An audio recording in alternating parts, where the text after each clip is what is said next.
क्या आप एक ऐसे योद्धा की कहानी सुनना चाहेंगे जिसकी ताकत अद्भुत थी, जो अकेले हजारों दुश्मनों से लड़ सकता था और जिसने अपनी अंतिम सांस तक अपनी शक्ति का उपयोग किया?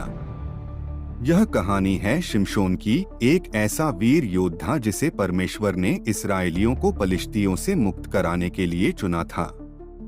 लेकिन उसकी असाधारण शक्ति के बावजूद उसकी कमजोरियों ने उसे गिरा दिया। तो चलिए शिमशोन की रोमांचक और प्रेरणादायक यात्रा शुरू करते हैं।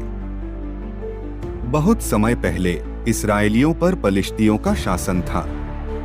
इस्राएली लोग पीड़ा में थे और परमेश्वर से प्रार्थना कर रहे थे कि कोई उन्हें बचाए। तभी एक दिन मीनोह नामक व्यक्ति की पत्नी को परमेश्वर के दूत ने दर्शन दिया। दूत ने कहा, तुम्हारे घर एक पुत्र जन्म लेगा। वह परमेश्वर का सेवक होगा और इस्राएल को पलिश्तियों से मुक्ति दिलाएगा। जब यह बालक पैदा हुआ तो उसका नाम शिमशोन रखा गया। वह नाज़ीर कहलाया, जिसका अर्थ था कि वह अपने बाल कभी नहीं कटवाएगा, शराब नहीं पिएगा और परमेश्वर के लिए समर्पित रहेगा। जैसे जैसे शिमशोन बड़ा हुआ, उसमें एक अलौकिक शक्ति प्रकट हुई। वह साधारण मनुष्यों से कहीं अधिक शक्तिशाली था।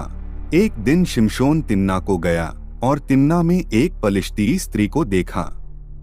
तब उसने अपने घर जाकर अपने माता पिता से कहा, तिम्ना में मैंने एक पलिश्ती स्त्री को देखा है, सो अब तुम उससे मेरा ब्याह करा दो।